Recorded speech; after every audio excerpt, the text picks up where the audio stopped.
चंदला विधानसभा के विधायक व वन एवं पर्यावरण राज्य मंत्री दिलीप अहिरवार द्वारा सर्किट हाउस में दशहरा मिलन समारोह मनाया गया।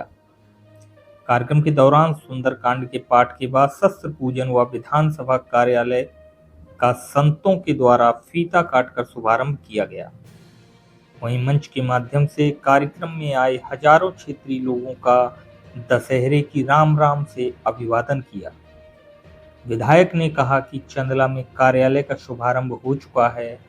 अब क्षेत्र के लोगों को समस्याओं को लेकर भटकना नहीं पड़ेगा। प्रतिदिन कार्यालय खुलेगा और लोगों की समस्याएं सुनी जाएंगी। ये मेरा प्रयास है।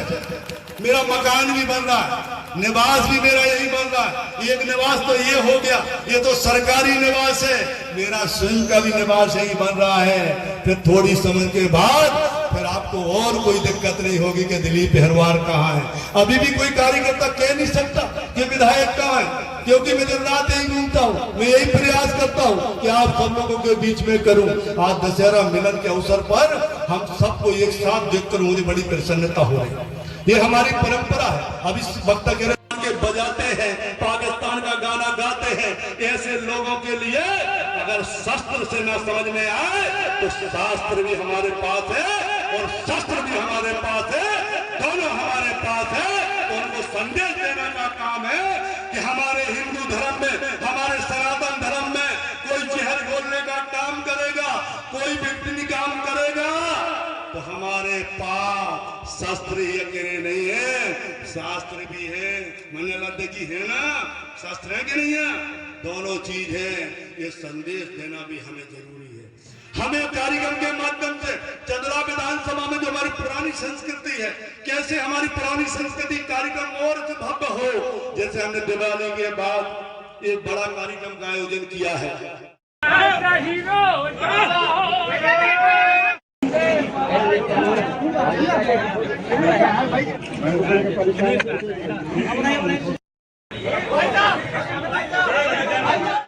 शैम्पू भी काम नहीं करने।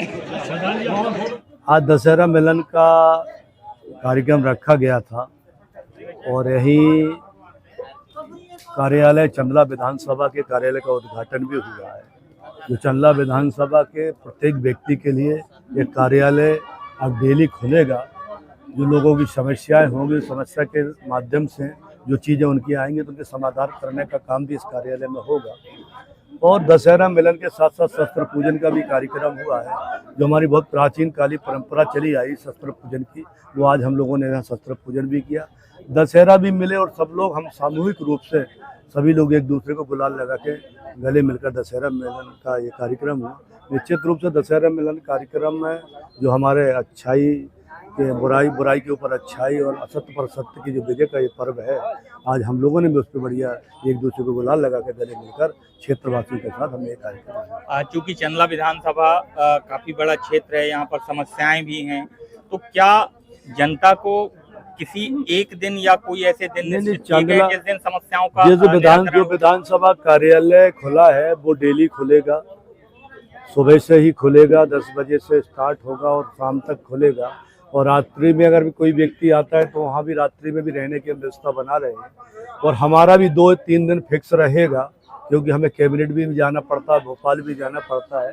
तो हम भी बहुत ही जल्दी फिक्स कर देंगे कि इस दिन हम भी रहेंगे, इस दिन चंदला रहेंगे, इस दिन सरवई रहेंगे। तो एक 2-3 दिन हफ्ते में लगभग हम भी यहाँ बैठने वाले हैं। जनता के बीच भी समस्या और हमारे ना रहने के बाद भी हमारे जो चाहे मंडल अध्यक्ष हो, हमारे इस कार्यालय के प्रभारी है, वो यहाँ निरंतर रहेंगे और जनता के जो भी काम आएंगे उन संबंधित अधिकारी से बात करेंगे और जो भी उनके आवेदन आएंगे वो आवेदन संबंधित अधिकारी तक पहुँचेंगे और उनको शीघ्र जैसी निराकरण होगा तो उन लोगों को जानकारी दी जाएगी कि आपका अपने काम का निराकरण हो गया है। और कोई समस्या भी अगर आती है, अगर कोई प्रकरण की मामले भी आती है तो भी उन्हें जानकारी दी जाएगी कि आपकी समस्या थोड़ा ऐसी चल रही है तो कुछ समय लगेगा, जल्दी शीघ्र हो जाएगा। दशहरा मिलन समारोह के में शस्त्र पूजन क्यों कराया जाता है? देखिए, शस्त्र पूजन तो हिंदू धर्म की बहुत प्राचीन परंपरा है। हमारे जो दशहरा को विजयदशमी के दिन पूरे देश के अंदर शस्त्र पूजन होता है। और इस बार तो हमारे लिए बड़ी सौभाग्य की बात है कि मध्य प्रदेश के मुख्यमंत्री आदरणीय डॉक्टर मोहन यादव जी ने भी निर्देशित किया था संपूर्ण मध्य प्रदेश में दशहरा के दिन विजयदशमी के दिन शस्त्र पूजन का कार्यक्रम हुआ। और मैं भी उस दिन पुलिस लाइन में जहाँ कलेक्टर एसपी पूरे अधिकारियों के साथ शस्त्र पूजन में रहा था। तो ये हमारी तो बहुत प्राचीन परंपरा है। हमारे देवी देवताओं में देखा कि एक हाथ में शस्त्र है तो एक हाथ में शास्त्र है, तो शस्त्र और शास्त्र का कॉम्बिनेशन हमारे धर्म में माना जाता है और बहुत महत्व माना जाता है इसका। जो हमारे पहले राजा वह जो हमारे वीर सपूत हुए, आप देखते हो उनके हाथों में भी तलवारें और शस्त्र रहा करती थी, उनका भी पूजन वो लोग करते थे, चाहे पृथ्वीराज चौहान हो, ऐसे कई हो, चाहे हमारे महाराजा छत्रसाल हो। तो तमाम ऐसे योद्धा रहे, हमारे वीर रहे हैं जो शस्त्रों को लेकर रण में लड़े हैं और हमारे हिंदू समाज की और देश की रक्षा की है, इसलिए शस्त्र का बड़ा महत्व माना है। जी धन्यवाद।